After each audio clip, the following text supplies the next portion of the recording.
O Fusca é um dos veículos mais conhecidos do mundo, e nesse vídeo resolvemos trazer para você a sua história completa, cheia de detalhes e curiosidades como a rara versão a diesel e a curiosa versão com 4 portas. Além disso, você também vai ver e descobrir quais foram os requisitos para a construção desse veículo, e quando foi que ele veio para o Brasil.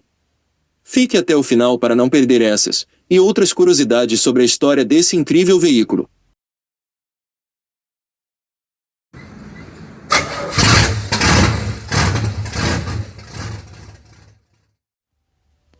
Antes de contarmos a história do Fusca aqui no Brasil, precisamos primeiro voltar um pouco no tempo, para ver onde e como tudo começou.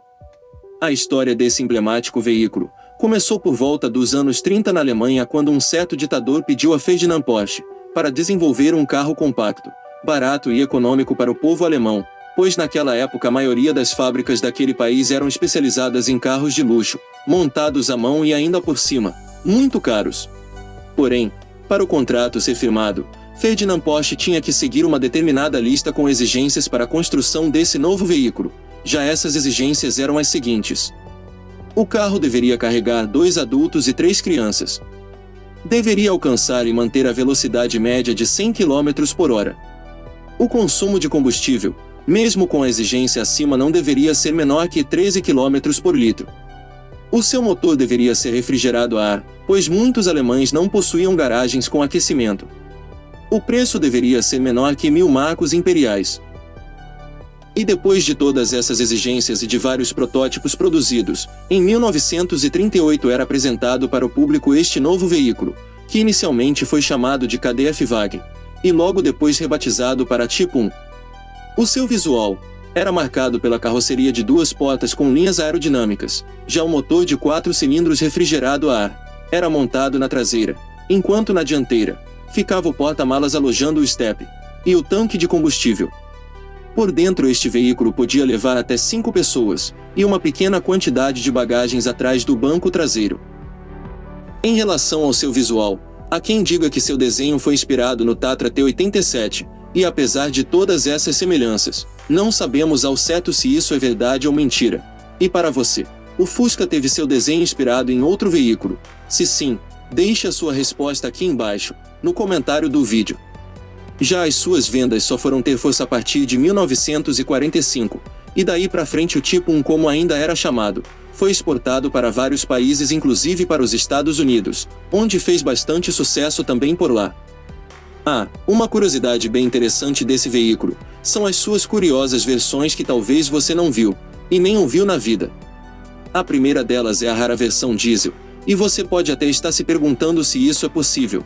A resposta é sim, pois no início da década de 50 o diesel na Europa era muito barato, e o presidente da Volkswagen pediu a Porsche para desenvolver um motor boxer diesel, com as mesmas características do motor a gasolina.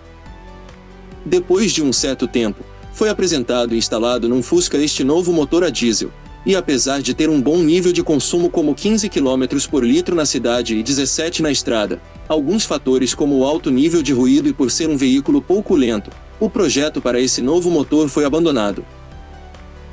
Outra versão bastante curiosa é a do Fusca com 4 portas. Este modelo de 1952 traz algumas curiosidades bem interessantes, como o chassi alongado em 22 centímetros e as portas traseiras que se abriam ao contrário. Porém, ao certo não sabemos se é uma adaptação bem feita, ou se veio mesmo de fábrica um Fusca com essa configuração, pois há fontes que afirmam que existiu sim, já outras afirmam que não. E para você, será que existiu mesmo essa versão com 4 portas? Deixe a sua resposta aqui embaixo, no comentário do vídeo. Pois pronto, já que você pôde conhecer um pouco do início de sua história, agora chegou a vez de você também conhecer a sua história por aqui. A história do Fusca por aqui não começa com a Volkswagen como talvez você possa pensar, mas sim com a Brasmotor, e no início da década de 50.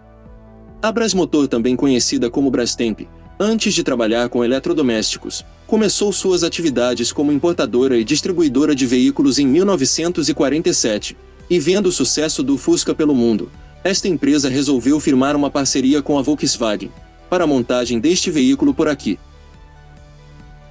Os primeiros Fuscas vieram para o Brasil no ano de 1950, e logo de início já começaram a fazer bastante sucesso, graças à confiança mecânica do motor boxer refrigerado a ar, e pelo belo visual marcado por linhas arredondadas e pela traseira, com o vidro traseiro bipartido e pelas pequenas lanternas nos paralamas traseiros. Uma curiosidade desse veículo é que não havia luzes de direção nos paralamas dianteiros e nem nas lanternas traseiras. Já a função de sinalização das luzes de direção era feita por uma peça única, localizada na sua lateral e que ficou bastante conhecida, como seta bananinha. Por dentro, o espaço era um pouco limitado, mas dava para levar até 5 pessoas, um pouco apertadas. Já o painel trazia 2 porta-luvas e 2 quadros de instrumentos, sendo o primeiro com velocímetro e luzes espias. Já o segundo vinha com o relógio. 3 anos depois do seu lançamento, agora era a vez da Volkswagen se instalar no Brasil e o primeiro lugar para as suas instalações foi no bairro do Ipiranga em São Paulo para a montagem do Fusca, ainda com componentes importados.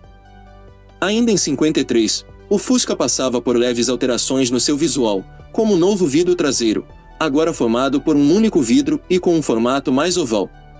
As portas ganhavam quebra-ventos, e por dentro o painel recebia um novo desenho, agora com o quadro de instrumentos atrás do volante. Já para 1959, a Volkswagen inaugura sua fábrica em São Bernardo do Campo.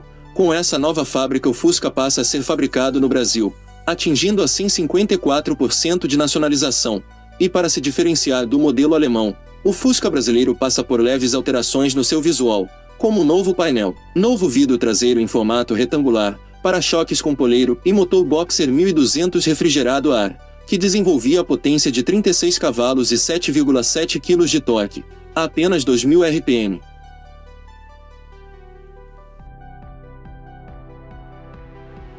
Para 1961, o Fusca passa por mais melhorias como a sinalização das luzes de direção, que deixam de ser pelas famosas bananinhas, e passam a ser juntas com as novas lanternas traseiras. Já na dianteira, os piscas passam a ser introduzidos na parte de cima dos paralamas dianteiros. Por dentro, as novidades ficam por conta do painel com marcador do nível de combustível, e pelo novo câmbio, agora com as 4 marchas sincronizadas. Já o ano de 64 é marcado por várias novidades, como as lanternas dianteiras e a estrutura da luz de placa que passam a ser mais largas. Outra novidade era o novo formato do tanque de combustível, privilegiando em mais espaço para as bagagens. Nesse mesmo ano também surgia a rara versão com teto solar, que ficou bastante conhecida como Cornwagen.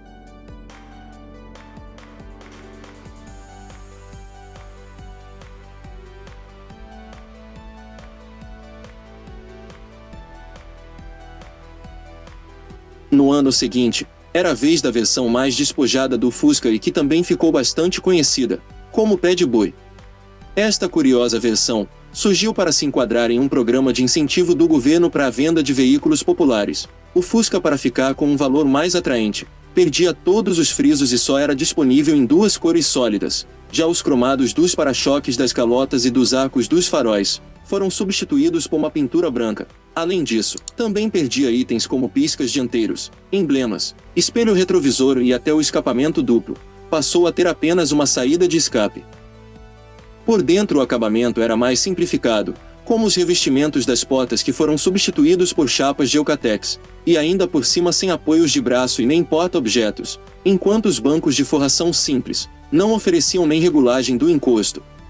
Um detalhe bem curioso era o painel que perdia basicamente tudo, como por exemplo a tampa do porta-luvas, a alça PQP do painel, o cinzeiro e o espaço para o rádio. Já a parte do painel voltada para o motorista também perdia a grade do alto-falante, o lavador do para-brisa e até o marcador do nível de combustível. Em 1967 era a vez do Fusca ser equipado com motor 1300 de 46 cavalos, e nesse mesmo ano o sistema elétrico passa a ser de 12 volts. E já que você chegou até aqui, agora aguarde para a parte 2 desse vídeo, que vai vir com mais novidades sobre a história desse incrível veículo. E quando o vídeo estiver pronto, vou deixar disponível aqui nesse card.